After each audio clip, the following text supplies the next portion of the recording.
Morning all of you. आज मैं paper first ज्ञान तथा पाठ्यक्रम के अंतर्गत यूनिट 4 सामाजिक, राजनीतिक, सांस्कृतिक एवं आर्थिक विविधता तथा पाठ्यक्रम के बारे में अध्ययन करेंगे। सामाजिक, राजनीतिक, सांस्कृतिक एवं आर्थिक विविधता तथा पाठ्यक्रम विद्यालय पाठ्यक्रम में विषयों के समावेश एवं बहिष्करण की प्रक्रिया निश्चित मानकों, आधारों एवं सिद्धांतों के फलस्वरूप होती है। सभी प्रकार के विषयों के समावेश एवं बहिष्करण की कसौटी सामाजिक, राजनीतिक, सांस्कृतिक एवं आर्थिक व्यवस्था पर निर्भर करती है। सही शब्दों में सामाजिक व्यवस्था ही विषयों के बहिष्करण एवं समावेश की वास्तविक कसौटी है, क्योंकि जब जब सामाजिक परिवर्तन होता है, शिक्षा व्यवस्था में भी व्यापक परिवर्तन होता है। इस परिवर्तन की प्रक्रिया में राजनीतिक व्यवस्था में परिवर्तन होता है, अतः पाठ्यक्रम विषयों के समावेशन एवं बहिष्करण की राजनीतिक एवं सामाजिक कसौटी एवं प्रक्रिया का वर्णन निम्नलिखित द्वारा किया जा सकता है। फर्स्ट पॉइंट है विषय क्षेत्र के समावेशन एवं बहिष्करण की सामाजिक कसौटी।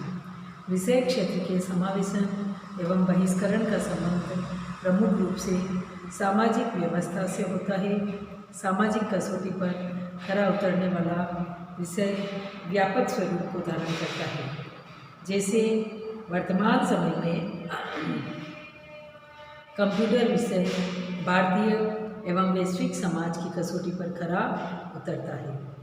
तो इसका व्यापक समावेश विश्व एवं भारतीय स्तर पर देखा जाता है।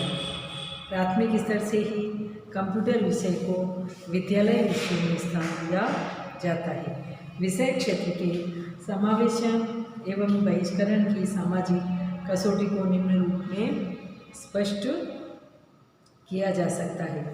फर्स्ट पॉइंट है सामाजिक उपयोगिता।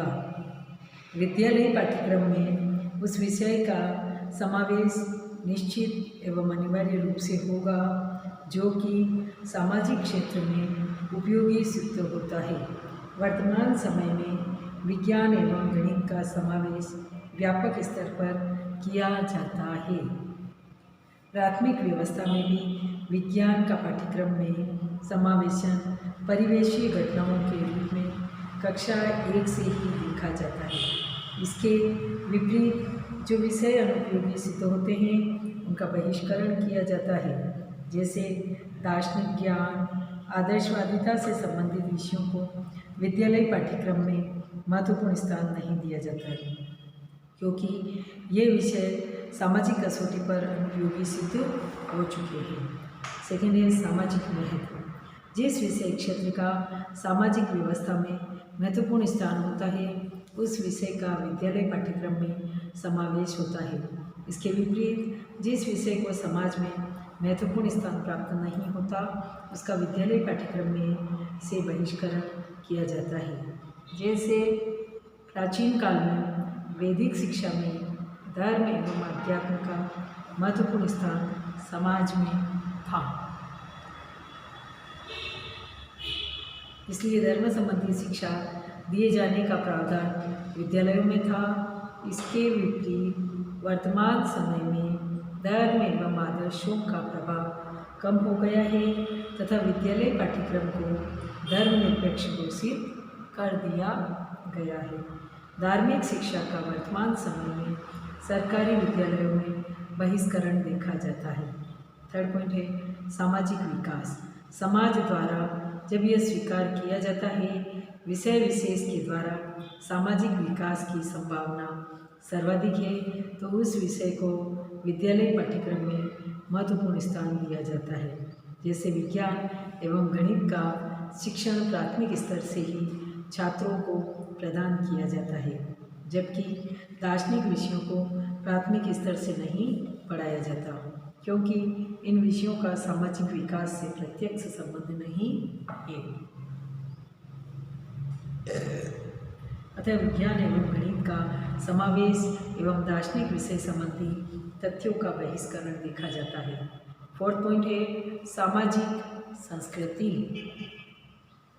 जिस विषय का संबंध सामाजिक संस्कृति से होता है उस विषय का क्षेत्र व्यापक होता है तथा उस विषय को विद्यालय पाठ्यक्रम में स्थान प्राप्त होता है। जैसे भारतीय विद्यालयों में नैतिकता एवं आदर्शवादी मूल्यों की शिक्षा दी जाती है, क्योंकि नैतिकता एवं आदर्शवादिता भारतीय संस्कृति का भाग है, जबकि भारतीय शिक्षा व्यवस्था को हिंसावादी एवं यथा स्वार्थवादी मूल्यों से दूर रखा जाता है, क्योंकि ये सभी मूल्य भारतीय संस्कृति में नहीं पाए जाते। फिफ्थ पॉइंट है सर्वांगीण विकास। विषय का सर्वांगीण विकास से संबंध होना उसके विद्यालय पाठ्यक्रम में समावेश की ओर संकेत करता है, क्योंकि सर्वांगीण विकास शिक्षा का महत्वपूर्ण उद्देश्य है। वर्तमान समय में आदर्शवादी मूल्य एवं आध्यात्मिकता का विकास करने वाले तथ्यों को भी पाठ्यक्रम में सम्मिलित किया जाता है, क्योंकि तब तक सर्वांगीण विकास की अवधारणा पूर्ण नहीं हो सकती जब तक कि छात्रों में आध्यात्मिक विकास न हो। इसलिए प्राथमिक स्तर से नैतिक एवं आदर्शवादी मूल्यों से संबंधित शिक्षा को पाठ्यक्रम में सम्मिलित किया जाता है। 6 पॉइंट है सामाजिक मूल्य। विषय का सामाजिक मूल्यों से संबंध भी पाठ्यक्रम में उस विषय के समावेशन का मार्ग प्रशस्त करता है। वर्तमान समय में भारतीय विद्यालयों में प्रेम, सहयोग एवं परोपकार से संबंधित विषयों एवं तथ्यों का समावेशन किया जाता है। जैसे हमारे पूर्वज सामाजिक अध्ययन एवं हिंदी आदि विषयों में ऐसे पाठों का समावेशन किया जाता है जिनसे सामाजिक मूल्य विकसित हो सके, क्योंकि अभिभावक छात्रों को विद्यालय इसलिए भेजते हैं कि उनमें सामाजिक मूल्यों का विकास हो तथा बालक की सामाजिक प्रतिष्ठा में वृद्धि हो सके। 7 पॉइंट है मानवीय मूल्य।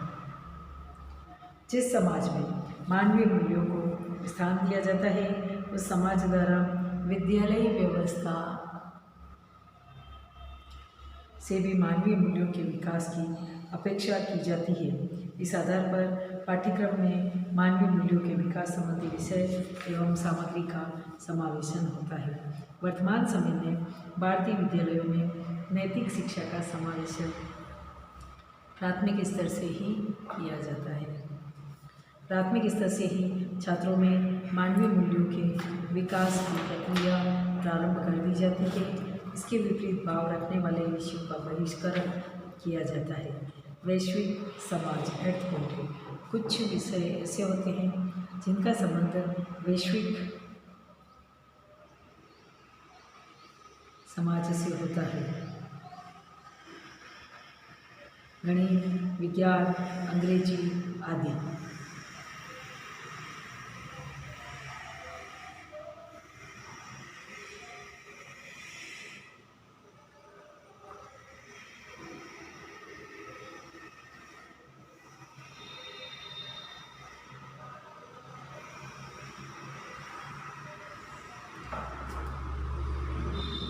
इस प्रकार के विषयों का शिक्षण प्राथमिक स्तर से ही किया जाता है तथा इन विषयों के क्षेत्र को व्यापक बनाया जाता है, क्योंकि इन विषयों से संपूर्ण विश्व को लाभ होता है। अंग्रेजी भाषा को भारतीय विद्यालयों में इसलिए प्राथमिक स्तर से पढ़ाया जाता है क्योंकि यह विश्व स्तर पर संप्रेषण का माध्यम मानी जाती है। इसके विपरीत स्थिति में विषयों का बहिष्करण होता है। 9 पॉइंट है वैश्विक संस्कृति।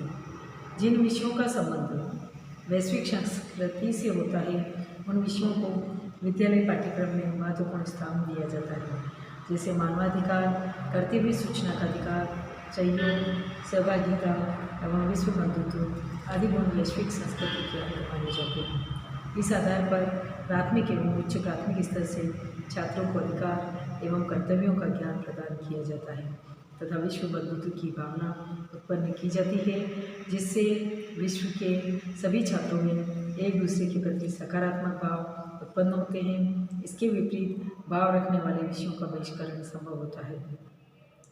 नेक्स्ट पॉइंट है 10th सामाजिक अपेक्षाएं। सामाजिक अपेक्षाओं के अनुरूप भी विषय का समावेश विद्यालय पाठ्यक्रम में होता है। जैसे अभिभावक यह अपेक्षा करते हैं कि उनका बालक अंग्रेजी भाषा का ज्ञान सर्वोत्तम रूप में प्राप्त कर सके, क्योंकि अंग्रेजी भाषा बोलने से वह विदेश जा सकता है। यह एक गर्व की बात है। इस स्थिति में अंग्रेजी का समावेशन विद्यालय पाठ्यक्रम में निश्चित हो जाता है।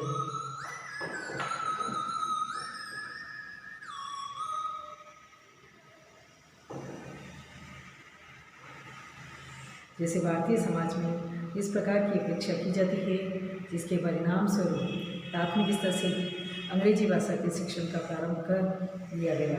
इसके विपरीत स्थिति में विषयों का बहिष्करण होता है। 11 पॉइंट है आर्थिक विकास। जिन विषयों का संबंध आर्थिक विकास से होता है, इन विषयों की विद्यालय पाठ्यक्रम में महत्वपूर्ण स्थान दिया जाता है। जैसे भारतीय समाज में सर्वाधिक परिवार कृषि पर निर्भर करते हैं, इसलिए आर्थिक विकास का आधार कृषि को ही माना जाता है। इस आधार पर छात्रों को उच्च प्राथमिक स्तर पर कृषि विज्ञान पृथक विषय के रूप में पढ़ाया जाता है। इसके विपरीत स्थिति में विषयों का बहिष्करण किया जाता है, क्योंकि उनका आर्थिक विकास से कोई संबंध नहीं होता। 12 पॉइंट है नेक्स्ट समसामयिकता। प्राचीन परिस्थितियों में वेद, धर्म, अध्यात्म का प्रभाव समाज पर देखा जाता था, इसलिए विद्यालय पाठ्यक्रम धर्म एवं अध्यात्म से संबंधित था।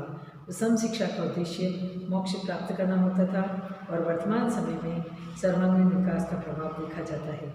इसलिए विद्यालय पाठ्यक्रम में उन विषयों को समाहित किया जाता है जो कि सामाजिक, नैतिक, मानसिक, शारीरिक एवं आर्थिक विकास कर सके।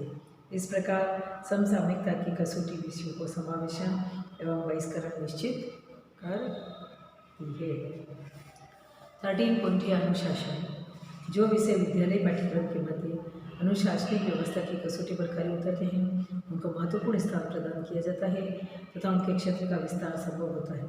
जैसे विज्ञान संकाय के छात्रों के लिए गणित विषय का अध्ययन करना अनिवार्य माना जाता है, क्योंकि संख्यात्मक प्रश्नों को हल करने में गणित की आवश्यकता होती है। इसी आधार पर विद्यालय पाठ्यक्रम में विषयों का क्रम एवं स्थान निर्धारित किया जाता है। नेक्स्ट पॉइंट है 14 सामाजिक सामंजस्य। विषय का सामाजिक सामंजस्य से संबंध होना उसका विद्यालय पाठ्यक्रम में स्थान निर्धारित करता है। जैसे वर्तमान समय में समाज में भ्रष्टाचार,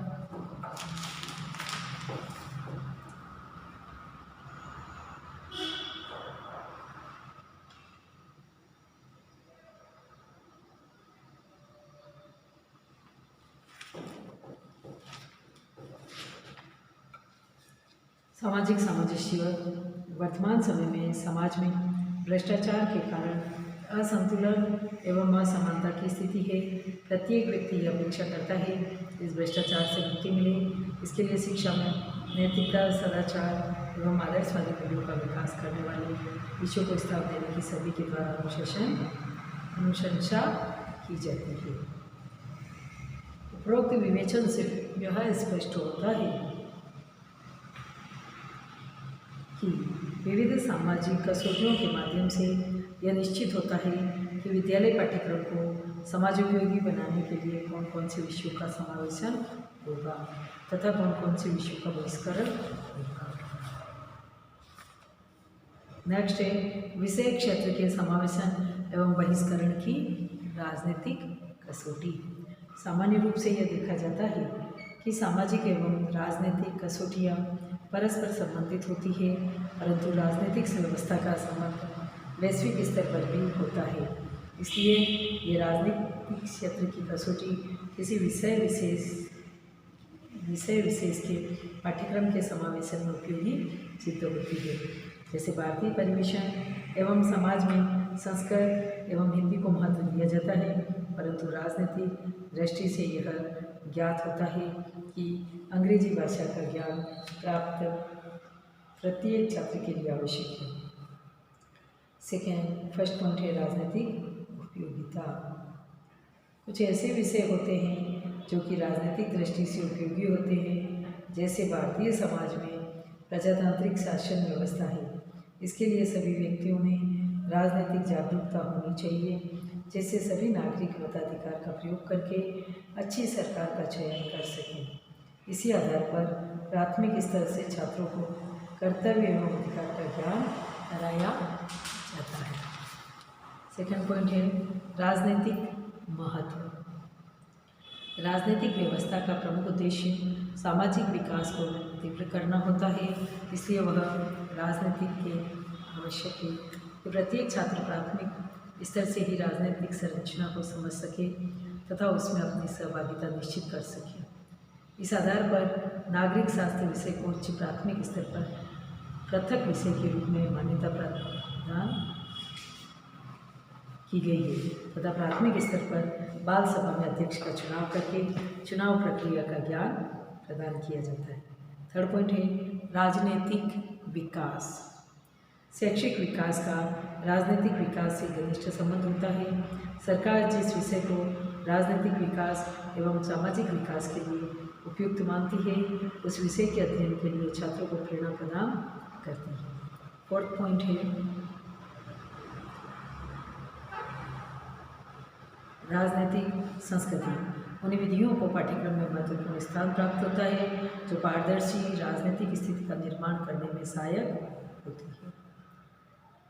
विविध जनप्रतिनिधियों के कर्तव्यों के बारे में भी छात्रों को बताया जाता है। इसके साथ साथ जन सामान्य की सहभागिता के बारे में भी बताया जाता है। नेक्स्ट पॉइंट है फिफ्थ राजनीतिक व्यवस्था। सरकार का यह मानना है कि जिस प्रकार की शासन व्यवस्था समाज में क्रियान्वित है उसका ज्ञान छात्रों को अनिवार्य रूप से होना चाहिए, जिसके अनुरूप ही वह अपनी राजनीतिक भूमिका को तय कर सकेंगे।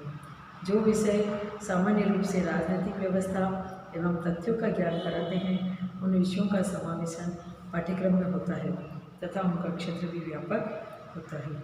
इस प्रकार राजनीतिक व्यवस्था की कसौटी से विषयों का समावेशन एवं बहिष्करण निश्चित होता है। 6 पॉइंट राजनीतिक दृष्टिकोण। विषयों का राजनीतिक दृष्टिकोण से संबंध उनके समावेशन एवं बहिष्करण को निश्चित करता है।